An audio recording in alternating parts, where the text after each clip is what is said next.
Hi, good morning. Good morning, Sameer.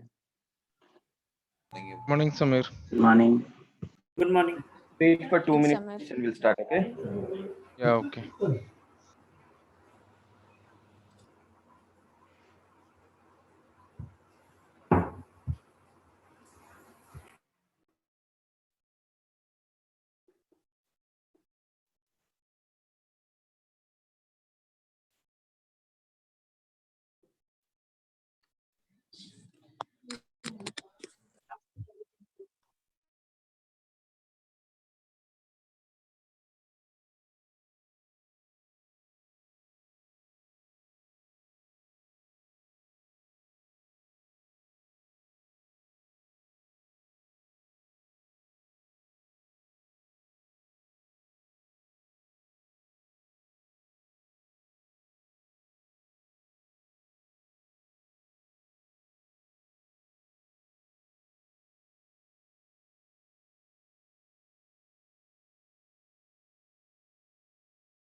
Sameer, you are not audible.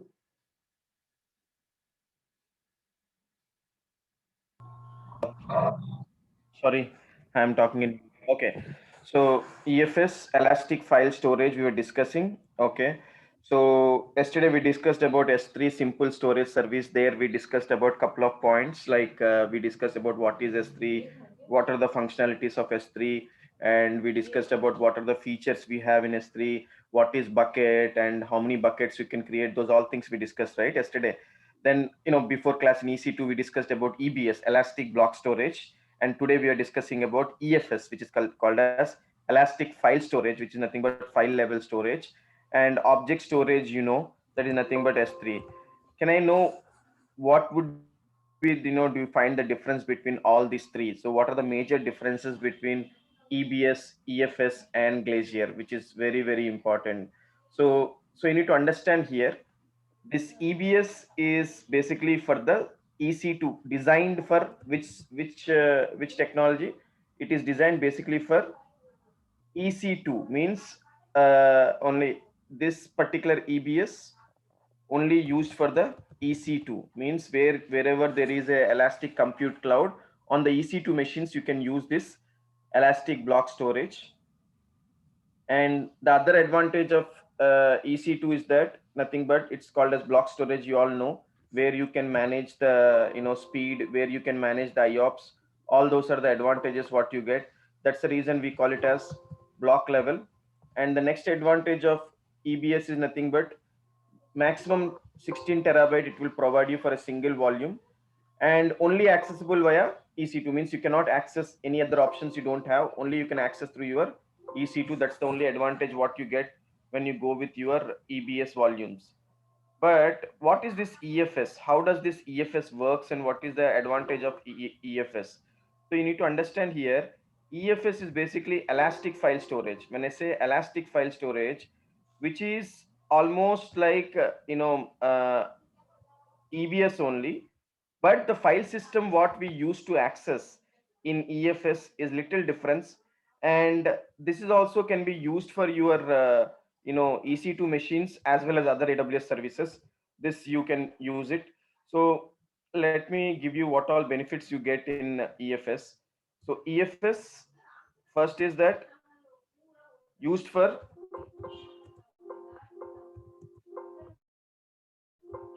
EC2 machines, first thing. And second thing is that it is for file level, you can use as a file level storage, and can be accessible via web or else through system or through EC2. Okay. And faster than, if you expect speed, it is faster than S3 but slower than EBS,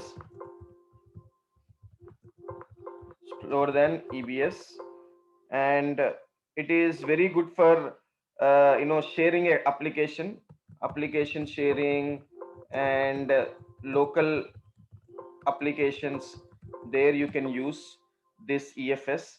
Uses NFS file system, the file system or the protocol which uses it is NFS file system, or you can use CAFS file system also.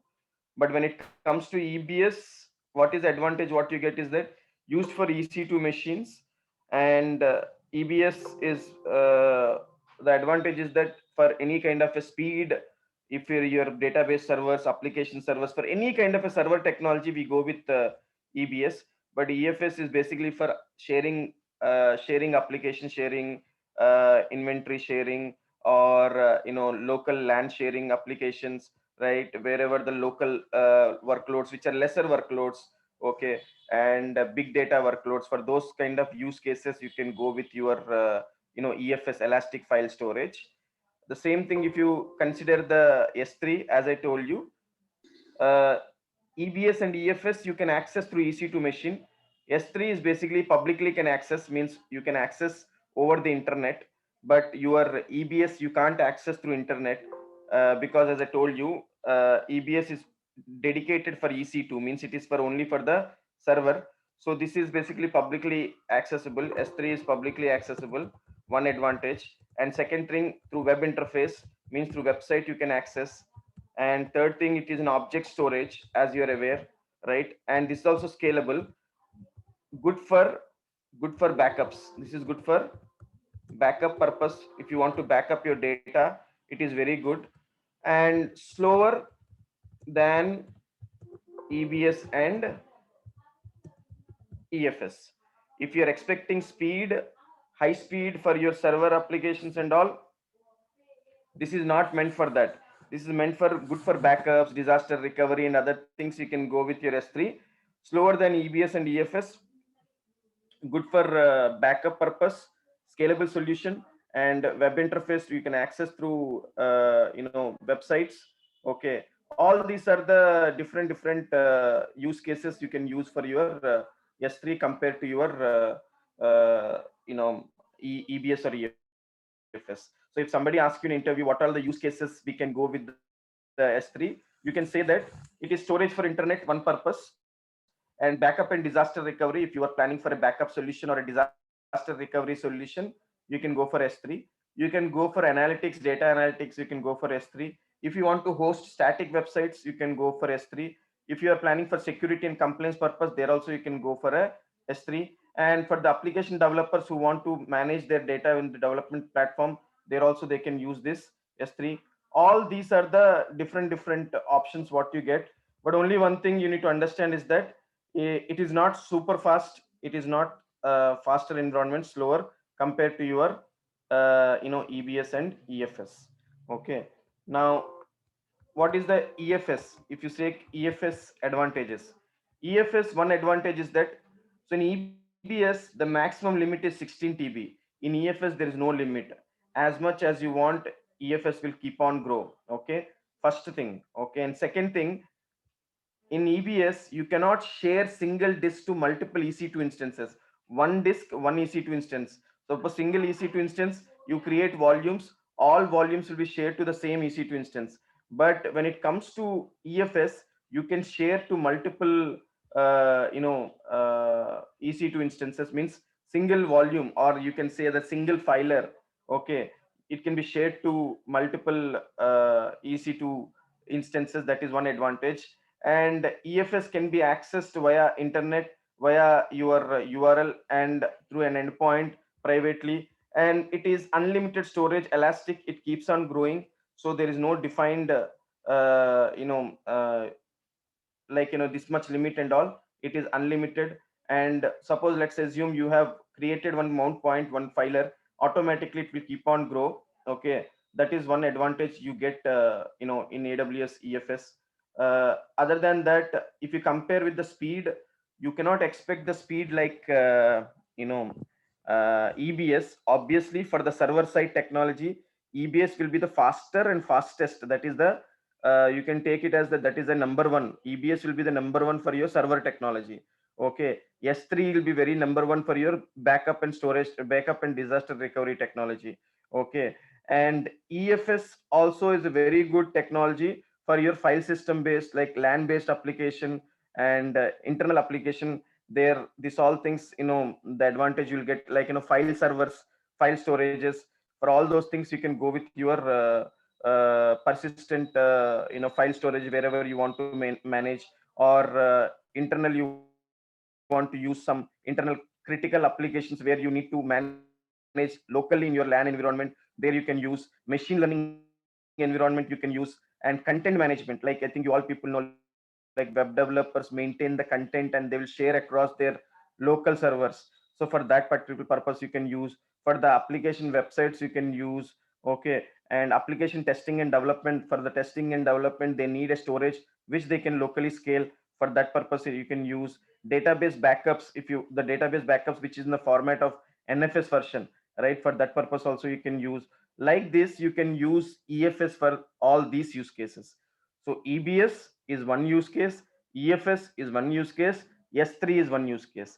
EBS good for EC2 instances, EFS good for EC2 plus local sharing applications. S3 is basically for a object storage, which is nothing but cloud storage. EBS meant for server technology, EFS is meant for server and online technology and sharing application technology, and S3 is purely for the object technology. EBS super fast performance, EFS good performance, S3 you will get slow performance. EBS not meant for backups, it is for databases, critical servers, critical applications, purely for EC2, designed for EC2. EFS also designed for EC2 as well as sharing application technology, but you can't expect that much faster like what you get in EBS. S3 designed for backups, disaster recovery, and other use cases. Understood?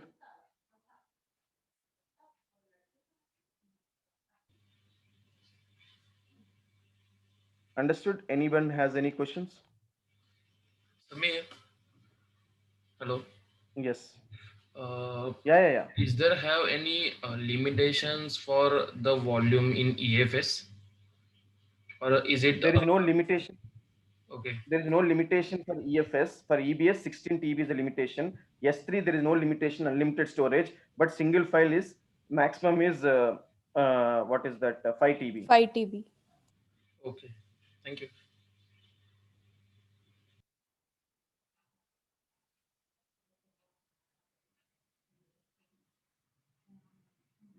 Okay. Now you Samir, understood, right? What is that? Yeah. Samir, I have a question. So, can you give me an example for this EFS? That means you mean to say that where do I use the EFS? Yeah, Samir. See, now you have a Linux machines. Okay. Now just take a Linux machine, the Linux files which you want to share to other EC2 instance, or else. Okay, let us take this. Do you have a knowledge on clustering? Not much, Samir. Okay. You don't have knowledge on clustering. Okay. So basically clustering is nothing but if one server goes down, automatically your application will take the load on the other server. Okay. Okay, okay. Now, suppose if you want a single hard disk to be shared to multiple EC2 instance, okay, that is not possible in your EBS.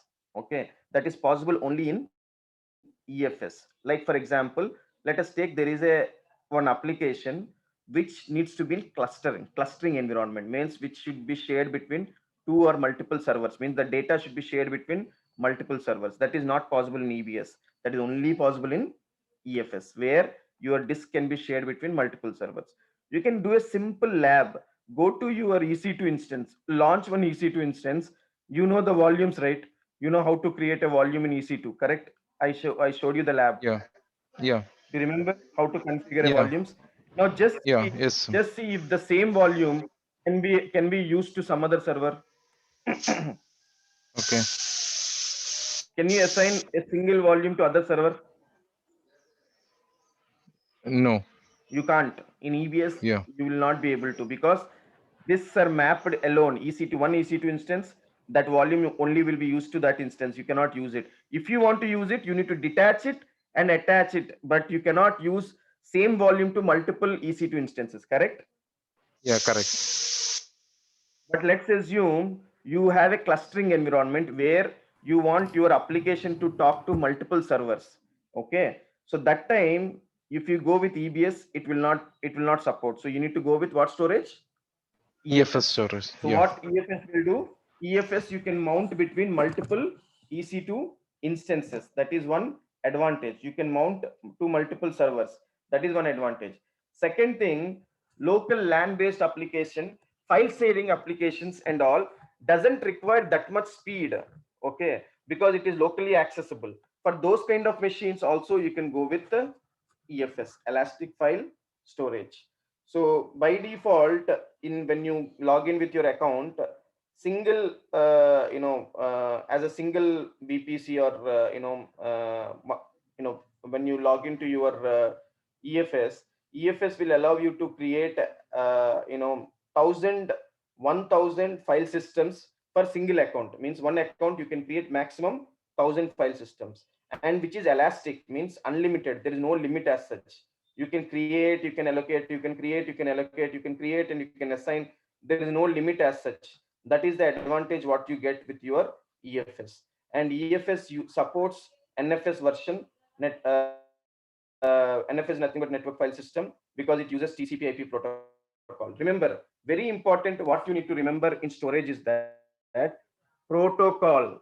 EBS uses what protocol? Fiber channel protocol.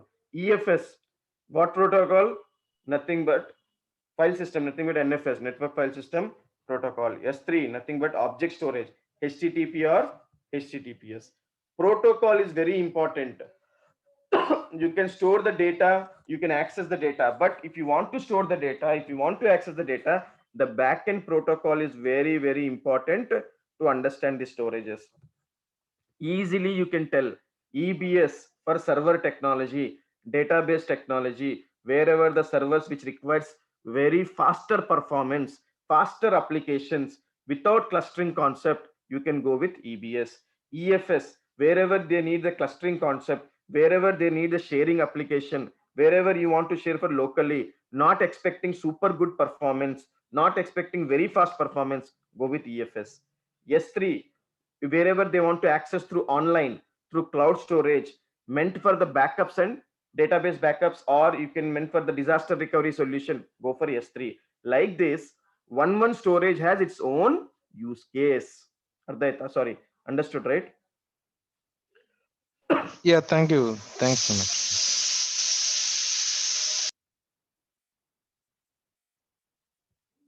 Okay, those are the use cases of EBS, EFS, and S3. Okay, now there is one more storage we have, Amazon has. Okay, now what is this storage is all about? Where, what all storages which Amazon provides you, and where exactly we use this storage, right? So you need to understand here. So as we have EBS, EFS, and Glacier, Amazon also has a storage called as Snowball, and Amazon also has a storage technology called as Glacier storage, which is meant for the backups. And Amazon also has multiple storages, different storage technologies are there.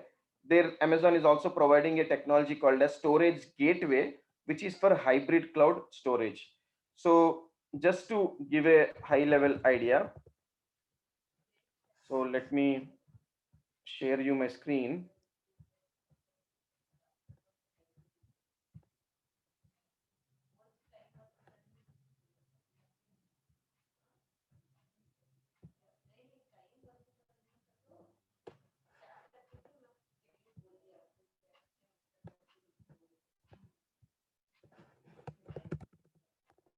So we know about EBS, we know about EFS, we know about S3, right? The same way we also have a storage called as Snowball, and we also have a storage called as Storage Gateway. So Snowball is basically meant for migration. We call it as data migration storage. Now, what is this? Storage Snowball, AWS Snowball. What is meant for the data migration? You need to understand. So AWS Snowball is nothing but it is backup like so let me ask you a question. If you want to transfer any data from one location to another location, what will you do in general? Suppose in one server you have some 10 terabytes of data, you want to move from one location to another location, what is that you will do in general?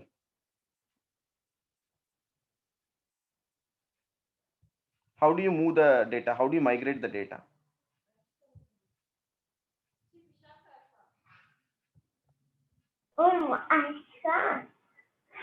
Charge the total data and will do SCP to other servers.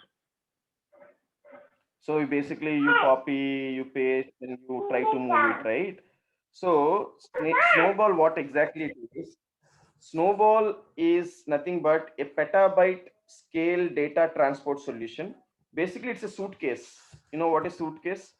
Like Amazon will provide you one hardware, one box to your data center. Means wherever the location is there, they will provide you a suitcase. Okay, that comes up with different options. There are two types of suitcase which they provide you. Let's assume you have 10 terabyte of data or 50 terabyte of data, right?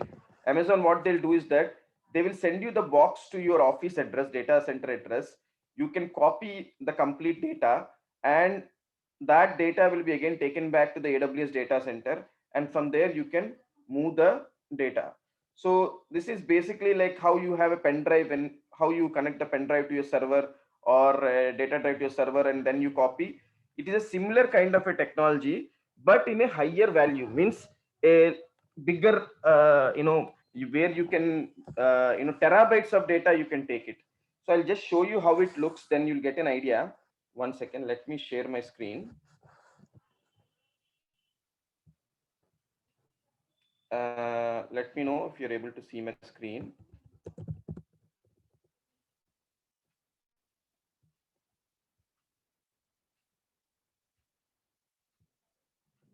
Are you able to see my screen? It is still paint. Now, Yeah, now we are can you able see. to see? Yeah, can Yeah. Yep. you see this picture? Can you see this suitcase? Yeah. Yeah. So this is the suitcase, which is nothing but, which is a snowball box, we say. Okay. So what does this what it is do is that it comes with two types of boxes. One is 50 terabyte and second one is 80 terabyte. Okay. So this they will courier it, means they will send it to your office address, means data center, where you can copy the complete data, and Amazon only will come up and pick up that box, and they will move to the data center. From there they will connect to the S3 storage, and you can move your data to S3 storage. From there you can distribute your data wherever you need. Okay, so the advantage here is that you can do it through online also, through online you can share, you can try to copy the data, whatever you want, you can do it. But let's assume terabytes of data, if you want to do it, it will take, how much time it will take? It will take a lot of time if you're planning to do through online, if data want to migrate to one box to another box. But with the help of this, the advantage is that your time taking to time taken for the moving the data will become easier and faster. You will get two boxes. One is 80 terabyte, one storage box you'll get, or second one is 50 terabyte. You can use any of these boxes to store the data. And this, once you are done with storing the data, once you copied, so for 10 days you can put your this box, and they will charge you $200. Box fees is $200 for one time, which is chargeable. And for the first 10 days, if you are using more than 10 days, you're not copied the data, and you're just putting there, and every day you need to pay again $15.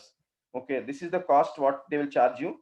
And once you have the box, copy all the data, and Amazon take back and move to the S3. So very simple storage migration of petabyte scale, means if you have the data which is having petabytes, nothing but which has huge data in your organization, this is one solution what you can use it. Okay, which will reduce your time, and which will make sure that you can copy. All these are the advantages what you get in the snowball. Okay, and snowball, you cannot test this lab, because this is the lab which needs physical device need to be provided to your organization. So we cannot test this lab. Other labs, EBS, EFS, Glaciers, and all those things you can test. But snowball is a basically device, and which they will be sending it to your on-premises environment. And one more thing is that the other question they get is that the data transfer, will it be charged or not? So data transfer is free as long as you're moving to S3 and internal. But if you're moving the data from S3 to outside network or something, then data transfer charges will be there based on the GB. Like you can go and check the pricing, so you'll get the pricing details. And all this 80 TB of data, whatever they're using in the background, they use this HDD storage, normal hard drives, and SATA storage and SSD storage is also being used. Okay, and you can use as much as you want. And once you are done, you can migrate to your region, whichever the region you want, you can migrate. And the suppose if you say that sir, I have more data, more than 80 terabyte and all, Amazon also has certain more devices, not more than not Snowball Edge. One more device is there which supports some Lambda functions to do it. Like this, different tools are also available, and Amazon also provides you few services which is called as server migration services. If you want to use of server migration services, that also you can use if you want to migrate. So all advantages Amazon is giving you to migrate the data to the cloud capacity. So you can use it as long as you want. And only remember, for first 10 days, it is free, and it comes with the encryption. By default, that box comes with the encryption. 256-bit encryption is there with key management services. AWS KMS will be used in the background, and Amazon will be having the security. Highly security means whoever brings the box and delivers the box will be securely they will transfer, so no need to worry. Some people will ask what happens if somebody stolen my data box. So not to worry, so they maintain very securely. And also there is a track, easily you can track where the data has been moved and how much data has been backed up. Everything, every information will be available over the AWS console, where you can track your data, and also how much data you have exported and where it has been connected. The complete information will be available for your AWS Snowball Edge. So these are the advantage what you get in the Snowball. So Snowball is meant for data migration. EBS is meant for server side, nothing but your for EC2 instances for your databases, application servers and all. EFS, if you want to share the disk between multiple servers, and if you want to maintain it as a filer, and if you want to use for the local sharing applications, you can go with EFS. S3 meant for backups and restoration and disaster recovery. For that purpose, you can use Snowball. You can use for data migration. All four storages are for four different use case purpose. Clear?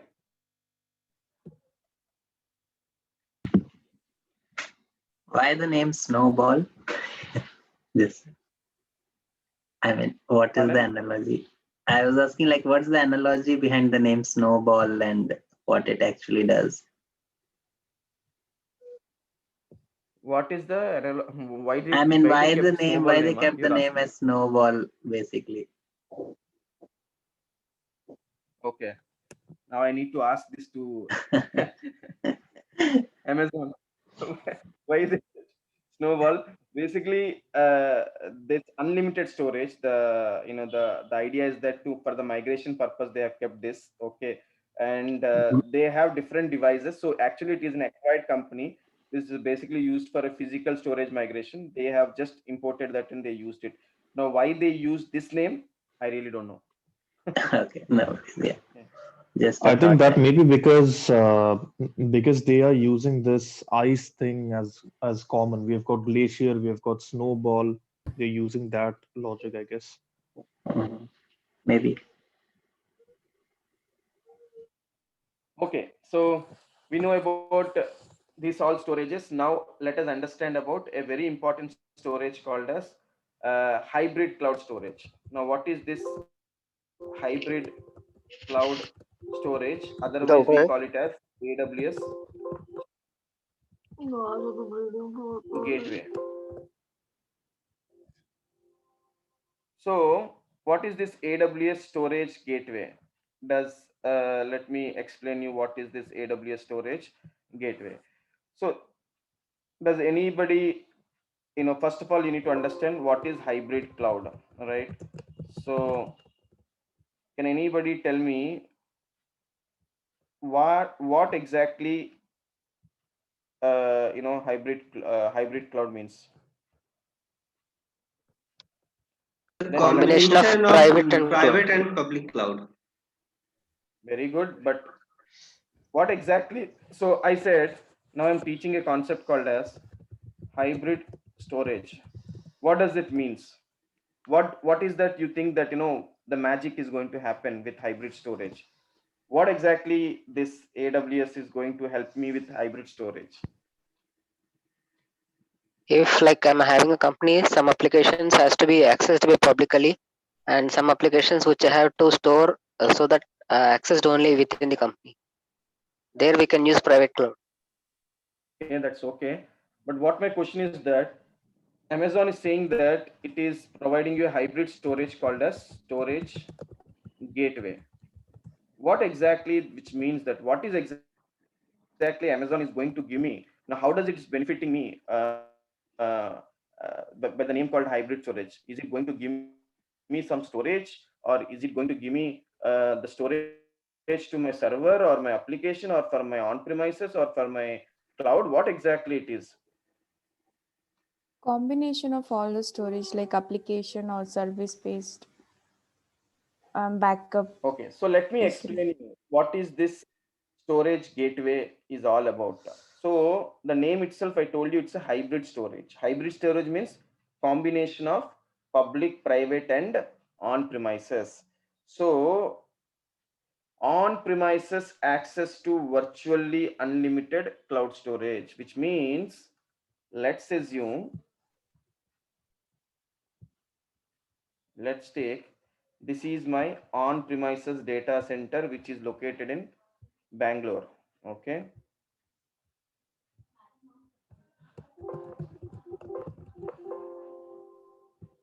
and this is my data center which is in Mumbai, Amazon data center. What data center? AWS data center. Okay,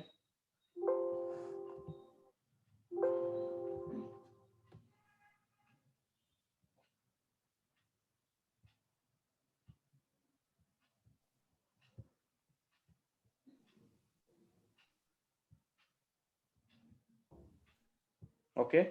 Now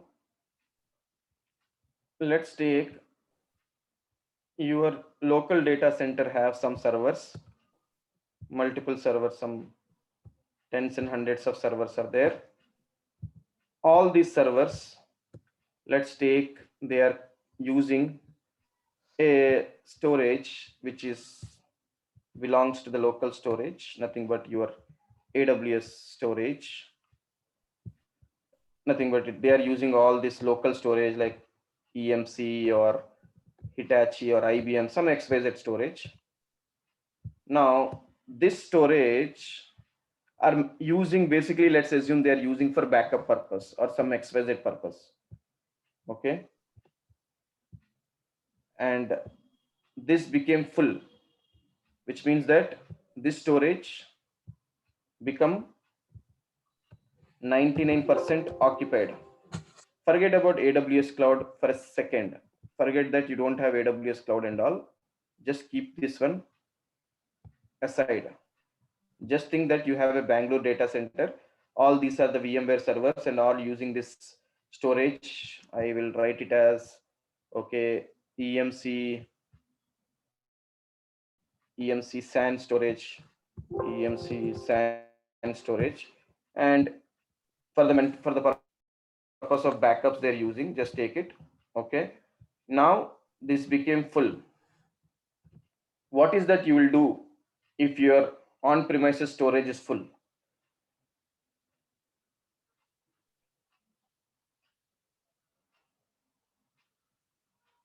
Now you have more servers to be added, so what is that you're going to do? You have to increase the storage. Yes, very good. So somebody said that we need to increase the storage. If you want to increase the storage, what is that you need to do? You need to buy the storage box, correct? Yes. You need to Yes. buy the drive. You need to add the drives. You need to configure the drives. You need to keep on add the volumes, and the data will get increased, and the machines, the storage box will get increased. Right? Again, you need to pay for it upfront, and somebody should be able to manage it. Right? It is the moment you're adding the new device, new storage box, everything, people will start need to use it, consume, and there's a lot of background efforts are required to manage all those things. Correct or not? Right? So Yes. just imagine, now your company says that, boss, I don't want to, because it's a backup storage, I really don't want to spend my money, buying and again managing and all. Do I have a solution where rather than using my own on-premises storage, I want to use a storage which is in the cloud?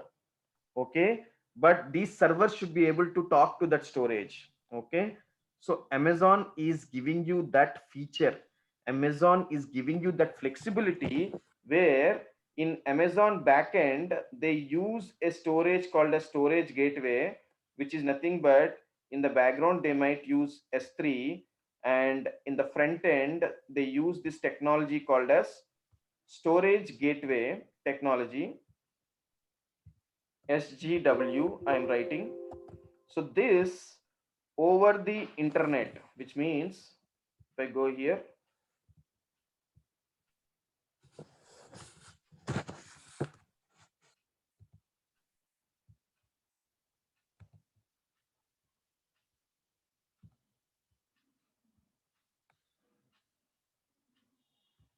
which means over the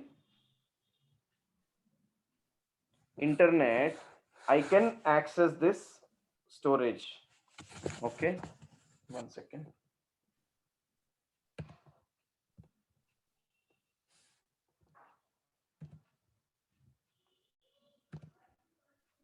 Just a second.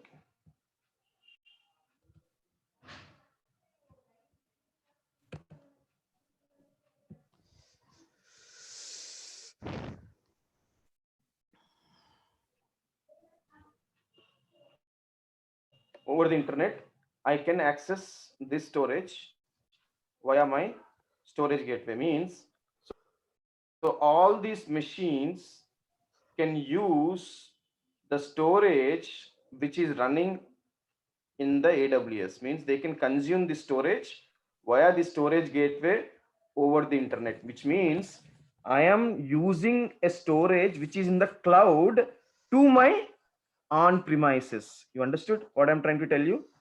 So your on premises, which got the storage become full, your backup storage, what it has become full, I am not buying a physical storage. What I'm trying to do, I am taking the storage from cloud. That's the reason whenever I'm taking the storage from the cloud to my on premises, which is nothing but a concept called as hybrid, because you are taking the resource from cloud to my on premises. You understand? So now the question is that how a cloud storage can be given to on premises server over the internet, correct or not? So what we are saying that all my physical servers, whatever is using in Bangalore data center, my local storage become full. That because due to some XYZ reasons, I don't want to buy a new storage. What I want to do is that I want to take the storage over the internet. So Amazon is giving a solution called as hybrid storage, otherwise called as storage gateway, where I can use the storage over the internet. Means via internet, I can use the storage to my on premises server with a technology called as storage gateway. But now question comes is that how via internet we can use the storage to my on premises server? Can anybody tell what is the protocol which can assign to on premises server a storage over the internet? NFS. NFS, very good. Any other protocol? HTTP, HTTPS. HTTPS API.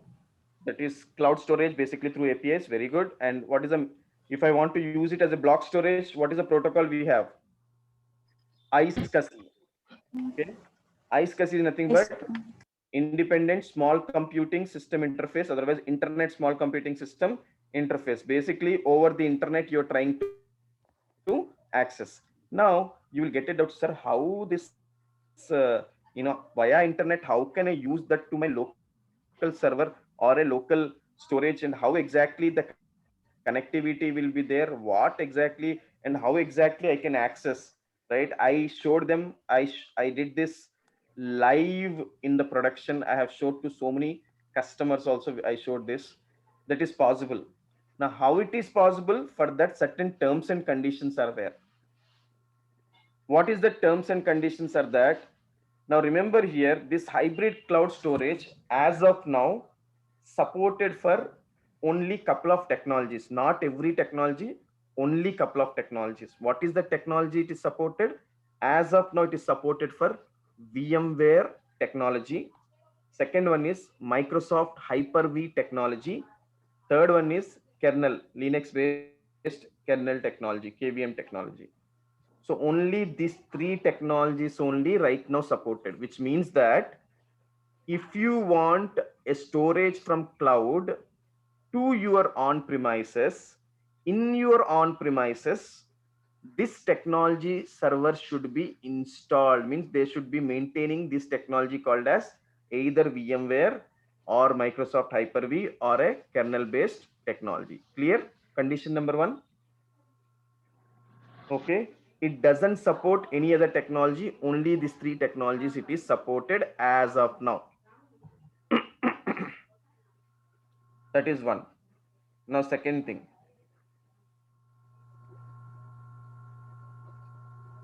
how does Samir, this works over the internet? Yeah, Samir, before you hello. tell us further, can you please tell me the difference between the traditional cloud storage and this hybrid storage? Because I find it similar to EBS, EFS, S3, and this hybrid storage. Why do I need that when I will have S3 and other storage facility? Okay, so you're saying that, you know, why do I need a cloud storage when I have a EBS and all? So see, this hybrid storage is for your on premises physical server, not for the server which is in the AWS cloud. Is it a kind of an additional service or benefit which is beyond the So, okay, EC2? I will tell you a simple use case. Okay, I mean, simple. it can't be used for virtual machines. Yeah, I will tell you a simple use case so that you'll understand very easily. Okay. Now let us take, you have your laptop. Okay, you are creating the machines, right? Where are you creating those machines in AWS? In Mumbai data center, correct?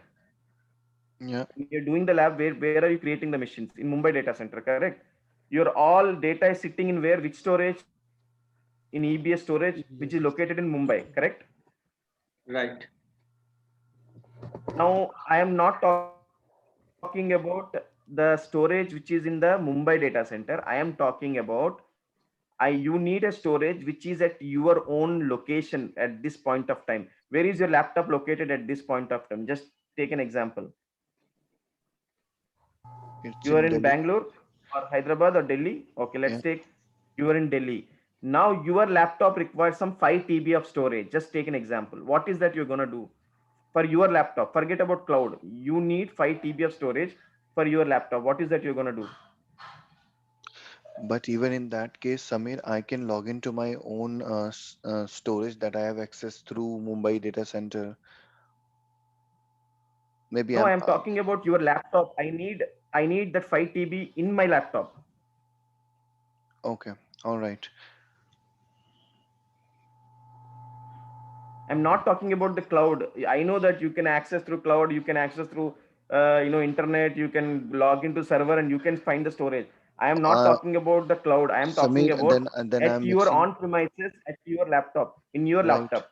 Right, I'm mixing two things then, because earlier when you said that S3 is the kind of a storage like Google Drive, OneDrive, and Dropbox, in the same manner, I can use S3 as a storage. Why would I use that Very good storage? question.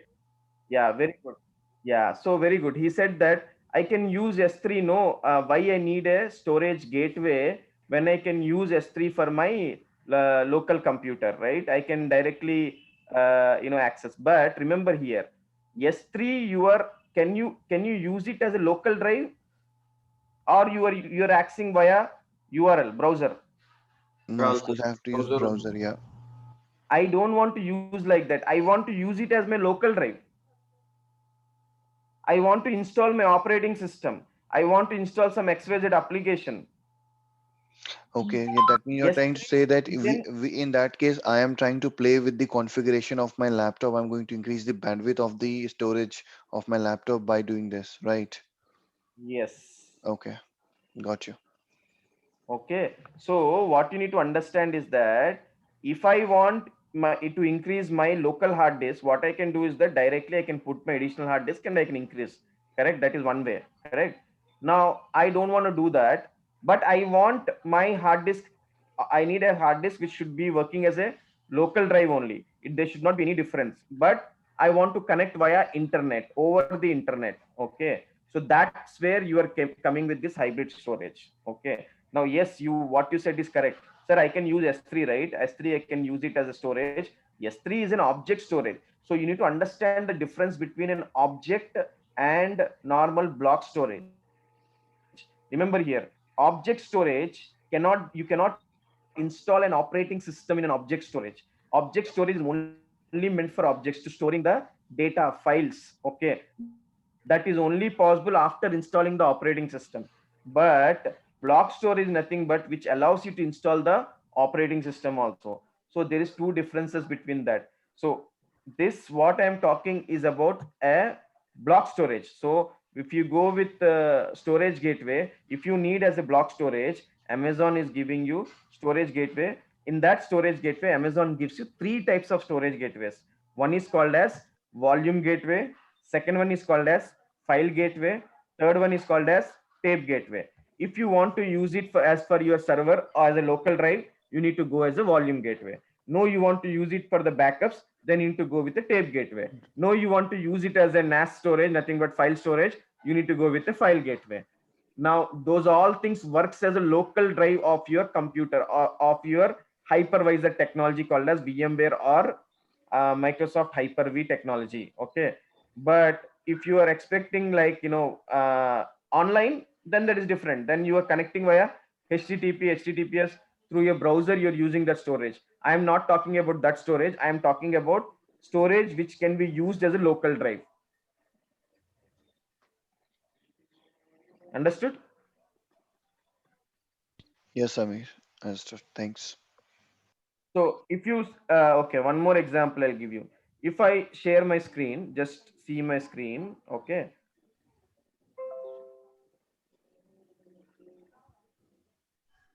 Can you see my screen? No. If I click on start, are you able to see my screen? Yeah. Yes. Okay. If I click on this is called as my local drive, correct? Right. Now I want one more drive here.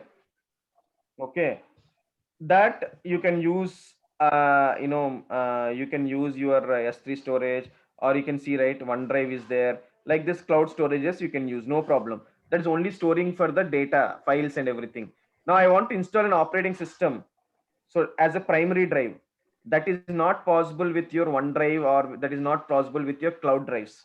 Okay, cloud drives only possible as secondary drives, secondary, third drive, fourth drive, fifth drive you can create. But as a primary operating system, it cannot, because it doesn't hold that file system. Okay, because it is meant for objects. Means what? Only for files. You cannot install an operating system in your S3, okay, or any kind of a cloud storages. Okay, and second thing is that if your internet doesn't work, you're gone. Okay, online storage it is. Okay, but let's assume your application you're installing. Let's take an example. Forget about your object. Okay, I'm not storing anything local files. I install an application called MS Office application. I'm installing in this local machine. Okay, now let's assume you have connected through S3 over the internet. Suddenly internet got disconnected. What will happen to your MS Office? It's not working. It will be disconnected. We can't be able to access. It will be disconnected. So what is the point? What is the use of it? Okay, that's the reason we don't use S3 for local drive. Like, S3 is what? For object files, storing some data, some files for the backup purpose, restoration purpose. You can use it, no problem. Any cloud storage, not only S3, you take Azure Blob Storage, or you take OneDrive, or you take Google Drive. These all are storing for the files. See, very simple. I'll ask you very simple, one more easy example. Now, you store all your personal files, photos, everything, pictures, everything in your, let's assume Google Drive. Just take an example. Okay. Now, if I store something in my local computer, some files, and some files are stored in your Google Drive. Now, internet is not working. Will you be able to access your Google Drive pictures or local Drive pictures? Local drive pictures. Because the files are located locally, right? So what I'm talking about, the storage gateway, which is like a local drive, local storage, it's a block storage. Okay, I am not connected via internet. It is locally providing you the storage over the internet. But now only the thing what you need to understand here is that whenever you go to cloud storage or anything, it is only meant for storing files, not work. It will not work as an operating system, OS installation, application installation, and all. You can't do just storing files. You can copy the pictures, you can copy the files, you can copy the documents, all those things you can do. But what you can't do is that you cannot install any operating system, you cannot install any file system. Those things you can't do.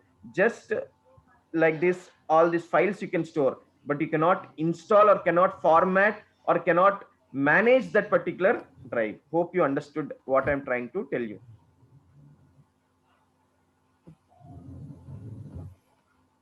Clear? Yes, Samir. Like, I just have one doubt. Yes. What you're coming to say is, apart from S3, all are block storage. Is it right? Like EBS, EFS, EBS Snowball. is a block storage. EFS is a file storage. Those all are meant for servers, EC2. Okay. Only S3 is for the cloud storage, online storage, which will be only accessible via HTTP or HTTPS. Okay. And another question, Samir, you said about EFS file system, like one data volume can be attached for many instances.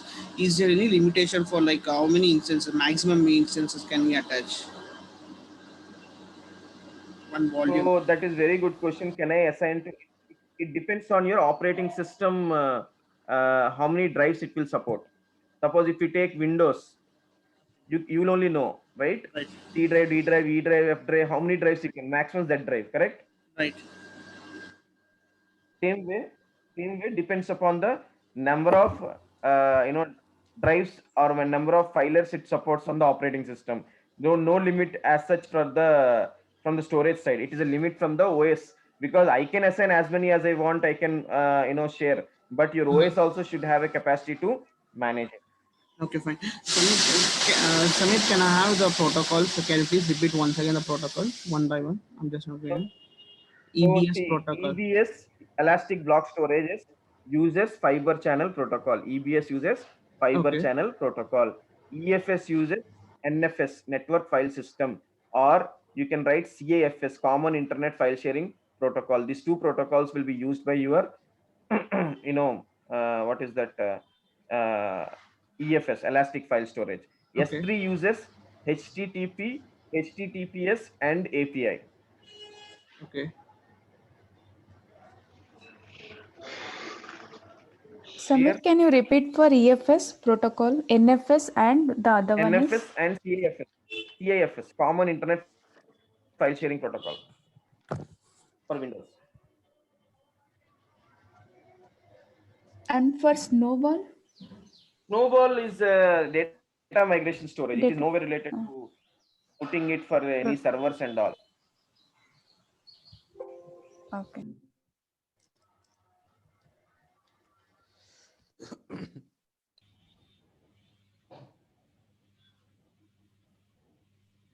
Samir, what did you say for what did you call it for EBS? What is that? Yeah, what's the protocol for EBS again? Fiber channel, FC protocol. FC protocol, thank you. And Samir, for hybrid cloud, we'll be using that over internet means HTTP, HTTPS. So I'll tell you now. That is I have not yet taught you. So AWS Storage Gateway provides you 3 types of gateways. One is called as volume gateway. Second one is called as file gateway. Third one is called as tape gateway. Okay.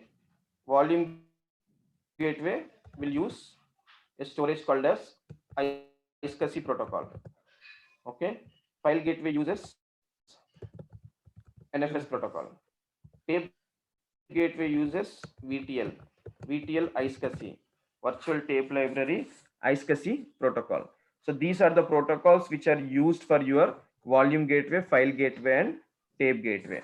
The backend, they might use S3 storage and all. We are not worried about it.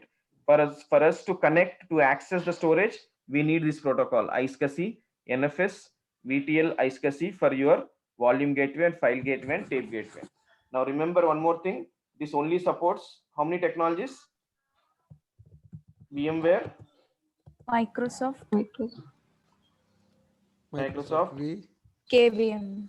Hyper-V, or KVM technologies. Only 3 technologies, which means that your on-premises environment should have these 3 technologies.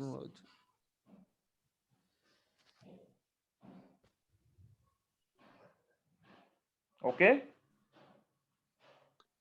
Means if my server is in VMware, then we can only use this iSCSI, NFS, and BTLS protocol. If you are, can you repeat the question? If the server in VMware or Microsoft Hyper-V or KVM is, then we can use this protocol iSCSI, NFS, and BTL iSCSI. No, if your on-premises is running with VMware, Microsoft, or KVM, then only the storage gateway technology is supported. For this storage gateway technology, if you need volume gateway, nothing but as a block level storage, you need iSCSI. If you want to use it as a NAS storage, you need file gateway, which is NFS. If you want to use it for the backup purpose, we need to have tape gateway, which is nothing but VTL iSCSI. But No, at your on-premise Samir, my question is, suppose my server is standalone server. I am not using this VMware Microsoft. It's not installing. It won't work. This is supported only for these 3 platforms. In the class initial only I told you. Only these 3 platforms are no supported. Means for standalone server we cannot use the this technology or the cloud storage, right? No. Okay. There are certain prerequisites are there. Hardware, they will be adding it couple of more technologies slowly. But as of now, these technologies are there. Okay. Okay. So most of the on-premises environments will be running in VMware. That's the reason they have given the VMware technology. Microsoft Hyper-V, some people will use Microsoft technology also, and KVM Linux-based technologies. Okay, slowly they will add the other technologies also, whatever is in this place. But as of now, for these 3 technologies, you can provide the hybrid cloud solution. Okay, now what you need to understand is that how this how this connectivity will happen, how a on-premises, how the cloud we can connect to the on-premises environment, and what is the networking we need to do, and what is the software which AWS provides you for your on-premises, and how that software will communicate to the cloud and provides you to my on-premises for the storage. And if I want to use multiple drives, what is the capacity I can use? All these things you need to understand when it comes to the storage gateway. Storage gateway is very I can say that very hot technology which is used in the environments, and most of the companies are using for the hybrid cloud storage. Just imagine, if I want to buy a huge storage, why will I purchase so much of amount? Why I need to use that much capacity? If I'm going with this, I'm getting everything ready made, and I'm only paying based on my usage. Suppose if I am using 100 GB, I'm only paying for 100 GB. Let's assume if I don't want to go with hybrid cloud storage, and if I want to purchase a new storage, then what will happen? I need to invest some lakhs immediately. Whether I use it or if I don't use it, I need to invest lakhs. But with this solution, I am optimizing my cost, reducing the cost. All these are the advantages I am getting it for this particular storage.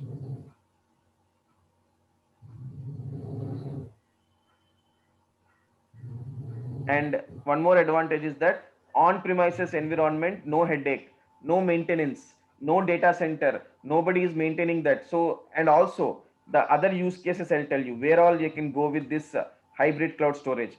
First thing is that your storage is getting older or getting retired. Let's assume your on-premises storage became very old, 10 years old box. Now you really don't want to buy a new box. It is getting retired. I want to go with the cloud storage. This is one solution. Second solution, you want to maintain disaster recovery. Like your on-premises, all data should be safely kept in a one safest location, nothing for the DR purpose. In case your on-premises goes down also, still you have a data availability in the secondary location. Then also you can go with this solution called as storage gateway. Third thing, okay, to reduce the load, okay, reduce the load and cost. Like I don't want to invest so much, I can go with my cloud storage. So all these are the benefits what you're getting with you're going with hybrid cloud storage with this concept called as storage gateway. Storage gateway gives you all these benefits when you go with it.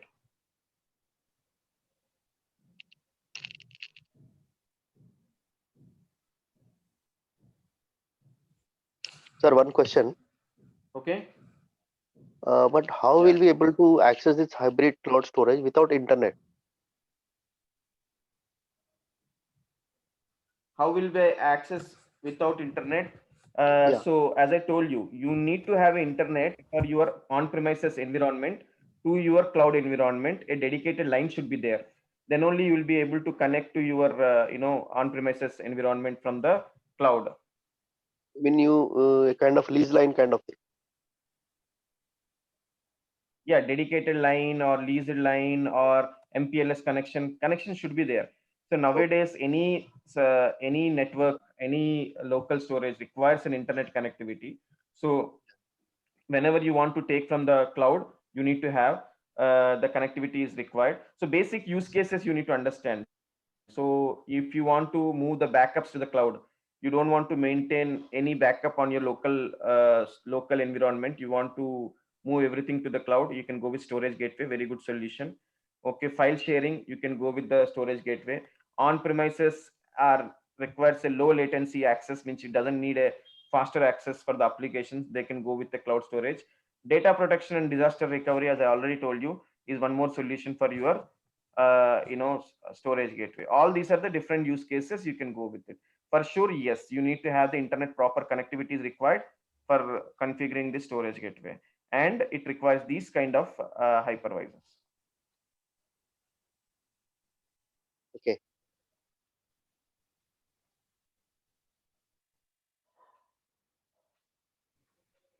Okay.